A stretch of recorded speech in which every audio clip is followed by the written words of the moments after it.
Desperate একটা অবস্থায় আছে, মন টন সবারই খারাপ থাকে। এটা হয়ে যায় ওই একটা কারণ না। সবার ভেতরে কিন্তু ওই জিনিসটা কাজ করছিল এবং আলটিমেটলি কিন্তু ওই দিন সকাল থেকেই মানে সবাই যা করতে চেয়েছে সবকিছু কিন্তু ঠিক তাইটাই হয়েছে। না, কি বলেন ঠিক ভাই? আছে। আচ্ছা শুনেন, শুনেন, হুম। আপনারকে আমার কিছু কিছু আমার প্রশ্ন আছে, বুঝছেন ভাই?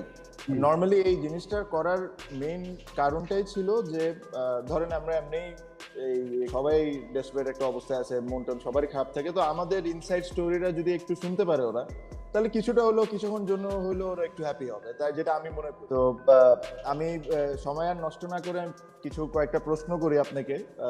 এগুলা হয়তোবা কোনো সময় আপনিও শেয়ার করেন নাই, আমাদের সাথে অবশ্যই শেয়ার করছেন, বাট পাবলিকলি হয়তোবা কোনো সময় শেয়ার করেন নাই। আমি ফার্স্টে বলি মাস্টার ভাই, আর আপনি কি মনে করে করছেন, আর অ্যাকচুয়ালি কিন্তু ওটাই এটা কারণ। আচ্ছা, এর উত্তর তো তুই নিশ্চয়ই জানিস। যাই হোক, ওটা আমার কাছে মনে হচ্ছিল যে মানে ভেতর থেকে অনেক কিছু মানুষের হঠাৎ করে চায়, ওটা হয়ে যায় ওই একটা কারণ ছিল। আর অটোমেটিক না, সবকিছু মন বলতেছিল যে আমরা সবাই ওই আলোচনা করছিলাম যে অবশ্যই আমরা বাংলাদেশের জন্য যে আমরা সবাই অন্যরকম, আমরা সবাই কিন্তু একটা হ্যাঁ। ইমোশনের ভেতর ছিলাম, তো না। সবার ভেতরে কিন্তু ওই জিনিসটা কাজ করছিল এবং আলটিমেটলি কিন্তু ওই দিন সকাল থেকেই মানে সবাই যা করতে চেয়েছে সবকিছু কিন্তু ঠিক তাইটাই হয়েছে।